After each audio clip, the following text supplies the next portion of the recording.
Hello, patrons. It's me, John Lorden. And me, Danielle Hallen. Welcome back. She's still singing. It's my favorite little space. The space we can all share and breathe. We are doing things just a little bit different. It's a special, right? We could do whatever we want, Danielle.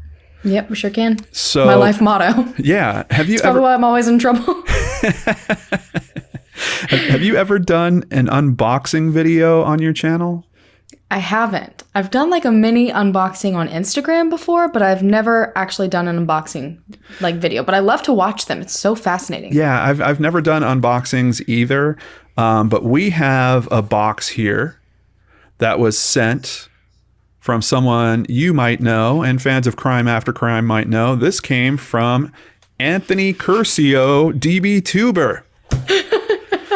So what is in the box? I don't know. It's not ticking, so that's a good sign. That's good. I was about to say this kind of makes me nervous. Let's see here. I'm going to open this up. Now, this is something about unboxing videos that drives me nuts, is when it takes too long to open. Oh, yeah. And you're like, come on, get to the good stuff. Yeah. And sometimes the people won't even riff. It'll just be like a bunch of noise. Silence. Yeah. And it goes on for like 45 seconds. Here we go. All right. Well, it looks like... Okay. Oh, my goodness, John, be careful. We have... Oh, interesting. We have 3 copies of The Boy Who Never Gave Up. Oh, I love it. Isn't that awesome? Yeah. And for those of you who don't know, I think we mentioned it on our episode. He started writing books after he kind of got himself together. And it's about touchy things that most people don't like to address with their children, but he found a creative way to do it. And I think it's awesome. Absolutely. And especially because he was so creative in terms of being a criminal. I mean, he really was. He really was kind of brilliant, but I like that he has moved into a space where he can let his creativity really run and flourish. And this is pretty awesome. So yeah, full-blown children's book. It's got a bunch of great art in it. But on top of that, you might be able to see on the cover there, that's a signature from awesome. Anthony Curcio. So he was kind enough to send us 3. So I tell you what, I think I'm going to keep one because I'm a fan of his. I'm going to send one to you, Danielle. And I think we should give one away to a special patron. What do you think? I think that sounds like a great idea. All right. So we will go through and do some type of thing. Apparently on Patreon, you're not supposed to do raffles. So it can't be a raffle. We'll figure out something, some way. Maybe we should do, I don't know if we could do, a competition. That's what I was thinking, but I don't know. Do they allow it? I don't think it is like, see, the problem they have with raffles is that it's like gambling because you have to pay to be a patron. So if you're paying $1 and then there's a chance you're going to win a prize, like that's part of a problem. But I don't think like a straight up competition falls into that. So I say we do it then. Okay, so why don't we say, what should we ask? Should we ask for a topic for an upcoming episode, or should we ask for a question for patrons want to know? What do you think, Danielle? I say a topic. I do too. Okay. All right. So this is just for you guys, just for you patrons. In the comments replying to this video or the audio version, if you're watching it, give us a topic. The person that gives us the best topic, we're going to send you The Boy Who Never Gave Up, signed by Anthony Curcio. We'll also send you a nice little photo of Danielle and myself, also signed by us. And I think I do still have some Crime After Crime magnets. We'll throw one of those in there too. So if you want to get that going for yourself, maybe you have a child at home, you want to read them a little something before they go to sleep, The Boy Who Never Gave Up will be coming your way. All you have to do is figure out a great topic and reply to this video with that. All right. Oh, that's exciting. Yeah. I'm like already so excited for whoever's going to get it. Yeah, like, yes. Yeah. Well, and I'll tell you what, we'll probably announce them on the next Patreon special. And who knows how soon we'll use their topic. But if it's going to be that good, we'll probably wind up using it in an episode very, very soon. So what a great start to the Patreon special, Danielle. I know. I love it. Continuing in the vein of doing things a little bit different, we are going to do a little game called Would You Rather? And I just want to give a quick shout out to a website I've been using for leaning on a lot of the different conversation topics that we talk about here. If you guys are ever like going on a first date and you're kind of, maybe you're not great with talking and you're kind of worried about how to bring up topics or conversations, I've got the perfect fix for you. Go to conversationstartersworld.com. I need this like constantly on hand in my phone. I'm Seriously. the worst. I'm the worst. I can continue a conversation, but starting one is I will just stare at you in complete silence for the longest time. I swear I will. Yeah, sometimes I get kind of just, I don't know, like jammed up, especially at social events if there's like a lot of people I don't know. And, sometimes I'll just kind of freeze up. Yeah, conversationstartersworld.com literally has lists and lists of all kinds of great different topics, different questions. And I found this section where they had would you rather questions. So we're going to play a little bit of a game here. Danielle, the first question I have is, would you rather that every shirt you ever wear be kind of itchy? Or that you would have to use one-ply toilet paper? That's a terrible ultimatum. Isn't it? I think either way you're coming out a little itchy. That's what I know. That's the truth. That's the absolute truth. I don't know, because I'm such a texture person. Like this, for instance, is like the softest sweater. Like all of my shirts and everything I wear has to feel like buttery smooth. Yeah. But I'm also the person that uses like half a roll of toilet paper every single time I go to the bathroom, like no matter what. So well, if it was one ply, you'd be using horrible. The whole roll. Yeah. Oh, exactly. And then that brings money into the issue because I have to buy more toilet paper. I think I'm going to have to say I would rather use one-ply toilet paper. I'm pretty sure if my shirts had to be constantly itchy, like I'm already a little bit crazy, a little bit neurotic, but you would see me lose my absolute mind and everyone would be like, why does Danielle just constantly run around naked now? she never has clothes on. I'm like, right. And when she does, it's like she's constantly pulling at him and itching at him. Interesting. So you'd go with the shirt. The problem solver in me says, well, if you've got one-ply toilet paper, just fold it over and you'll have two plies, So there's something in me that says, I think I would rather go to the one ply. Now, if they had a different contingency on there where you could only use one square of one ply toilet paper, my answer would be totally different. But the way they've stated it is just being able to use one ply toilet paper. I think I could get around it. It would take a lot of extra work. I know, really. But having a kind of itchy shirt, it drives me nuts. One of the hardest things about moving from California to Minnesota is with the changing of the seasons and stuff out here, we do get bugs occasionally, and there's a lot of water sources out here. So I get, sometimes if I'm hanging out outside or something, I'll just get completely eaten by bugs alive, and I'll have bites all over me, and just being itchy drives me nuts. I literally carry like a tube of Benadryl if I'm traveling anywhere with me, just so I can try to address that. Oh, that's absolutely me too. I don't know what mosquitoes are drawn to me. I don't know what it is, and I'm allergic to them. So I get bit by one mosquito and my whole body feels like it's on fire. I will be up all night long. I can't stand itching. Itching freaks me out. Yeah. All right, on to question number 2. Danielle, would you rather have to read aloud every word you read or sing everything you say out loud? Oh, absolutely sing everything I say out loud because I kind of already do it anyways. So that would be no problem. Well, I'm also wondering, because I know what my life is like in terms of the research that we do for the YouTube channels. Oh, no. I hadn't thought about that. Yeah. Think about how much you actually read and that you would have to read all of that out loud. Basically, my voice wouldn't work by the time the camera turned on. Nope. Yeah. My voice would be totally broken. I did an audiobook, and I figured out that I couldn't go more than about 2 hours a day. I don't know how some people do it. Like I hear about celebrities that go into a recording studio and they'll knock out a whole audiobook in like 5 or 6 days. My voice just completely breaks after about 2 hours of talking straight.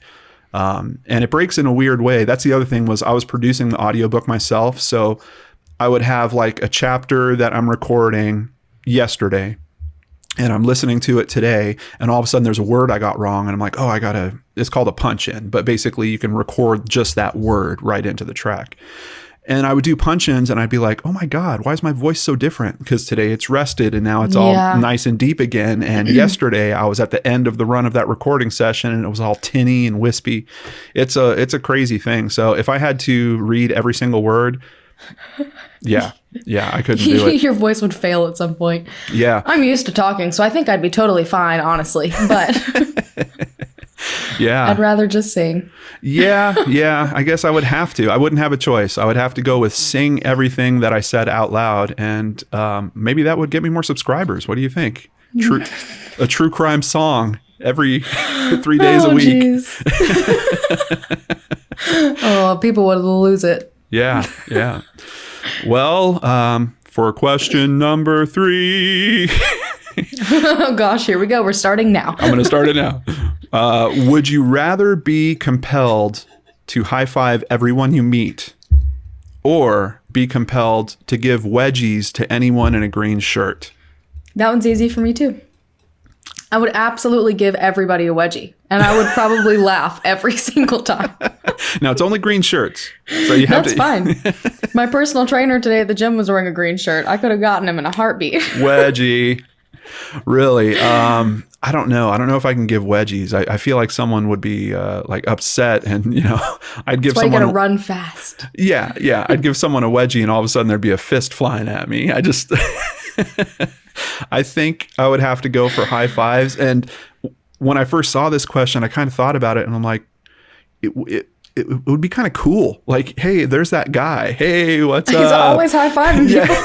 Every time you see him, and you can watch him going down the street, and every person he comes across, hey, what's up? How you doing? The thing about that, though, that I couldn't do is that I get really disappointed, like when someone doesn't smile back at me on the street, or like, so if I tried to high-five someone and they didn't high-five me back, 10 out of 10, you'd see me crying, like around the corner. Yeah. I was so upset. Yeah, that would be rough. That would be rough, especially because you have to give everyone that you meet a high five. But yeah, I take the high five over the wedgies. That's for sure. Oh, that's hilarious. I'm crying on my makeup off. I like that you went the other way with it, though. I was curious because I thought you were going to say high fives. Oh, absolutely not. Giving people in green shirts wedgies all the time sounds hilarious. I would have the time of my life. So, all right. So basically we have you wearing an itchy shirt, singing everything that you want to say out loud, and giving anyone in a green shirt a wedgie. Sounds about right. Yeah, that'd be a pretty productive day, I think. Excellent. Well, I hope you guys played along with us. Just something different that we wanted to try for this episode. Let us know what you think about it. Maybe we'll do more. There's plenty of questions over at conversationstartersworld.com. But now it's on to one of your questions. This is the patrons want to know. Should I sing this too? Patrons want to know. Beautiful. I loved it. Patrons want to know, and this is a question from Mindy Corder-Goy. She wants to know, Danielle, what's your dream vacation? This is a hard one. Actually, I've been thinking about this a lot lately. I feel like I always want to go somewhere tropical, like going to Bali or like something like that sounds great. Bora Bora. Love that.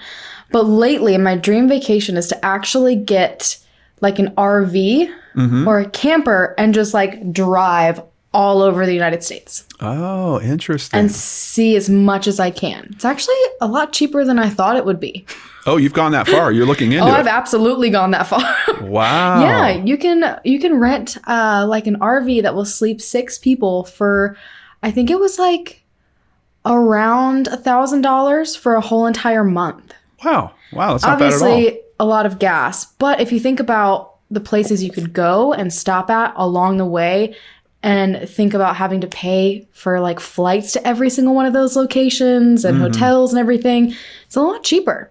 Sounds like a blast. Yeah. No, I think that's a pretty cool idea. One of the more enjoyable times that I've had traveling was when I moved from California out here, and we had a car that we had to get out here. So I was like, okay, I'm just going to take the car. I'm just going to drive it across the country. And I got to see a lot of states I had never been to before. I Yep. made a stop in Estes Park in Colorado at Wow. the Stanley Hotel, which is the Ooh. place where Stephen King was when he came up Yeah. with the idea for The Shining, basically. I did like a ghost tour there. It was just a really cool time. I still think to this day about, oh man, just kind of traveling on the road and all that was really fun.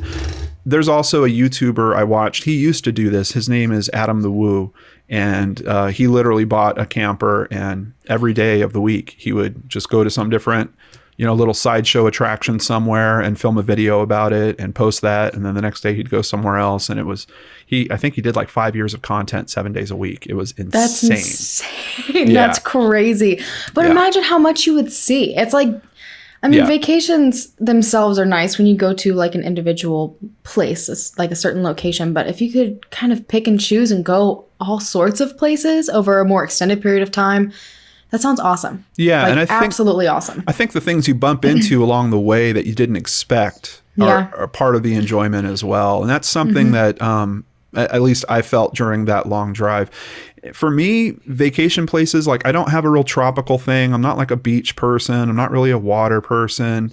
I like going to Vegas. I like going to Disney parks. CrimeCon next year. I was about to say, CrimeCon, let's go to Disney. Yeah, absolutely. If you see me at the park, don't be surprised because I'm planning on being there after CrimeCon.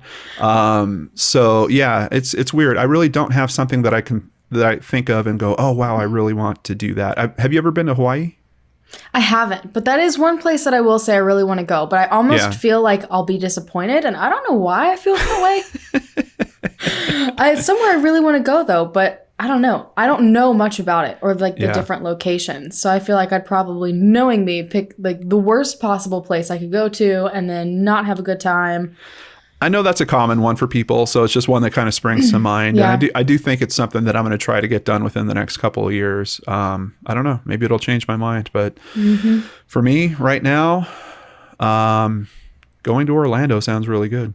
I'll Yep. tell you, the other thing is actually doing a staycation, which I don't get to do nearly enough of. And Yeah. I really find that I get a good recharge when I take some downtime and decide I'm going to take a week off or something like that and just stay home. It feels like an eternity when you do it. Yeah. Just to let you know. Yeah. I've done it like maybe one time, but it's because I love vacations, but they can be kind of tiring, which is annoying in a way because, Right. you're doing all this traveling, you're doing so much stuff, and then you get back and you almost don't feel recharged. But staycations, you do feel recharged, but I'm also the kind of person where I lose my mind in like half a day. I'm like, so where's my laptop, pal? Yeah. Can we do something? Can we build something? Can we do a craft? What are we doing? Right. I'm too crazy for that. Yeah. I have a lot of fun stuff. I have a lot of tech toys and stuff that I don't get a whole lot of time to spend with. I've got Yeah. video game systems and video games all over the place and things I'd like to do on that front. But ultimately, it's like, the work that we do just eats up a lot of my screen time. And then by the Yeah. end of the day, I'm just too fried.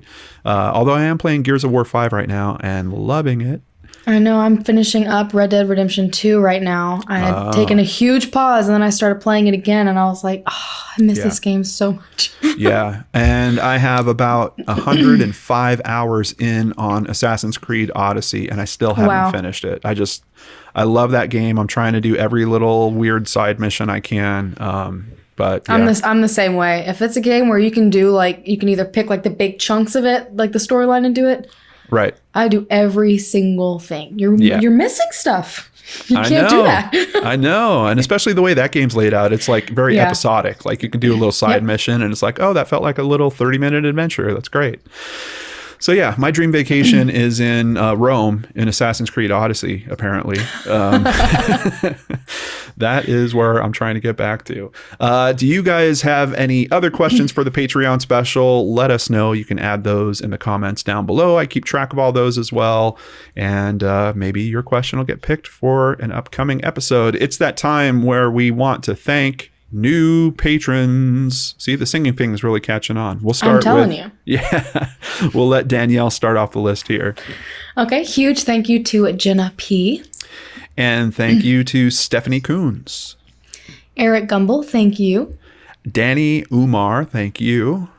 And finally, Kristen Jenkins. Thank you so much. Yes, and on top of that, we had someone else hit the over 100 club. I think this is the third person to do so now. Yeah. You're getting a special dance from Danielle. So in case you missed that, Autumn, be sure to watch the video version. Autumn Williams is now part of the over 100 club. She has donated more than $100 to us here on Patreon, and we really appreciate that. And because of that, Autumn, I will be reaching out to you, and we are going to try to send you some autographs and a Crime After Crime magnet. Thank you so much for joining us here on the Patreon special for October. Have a safe Halloween, and we will see you back on November 1st. Bye, guys.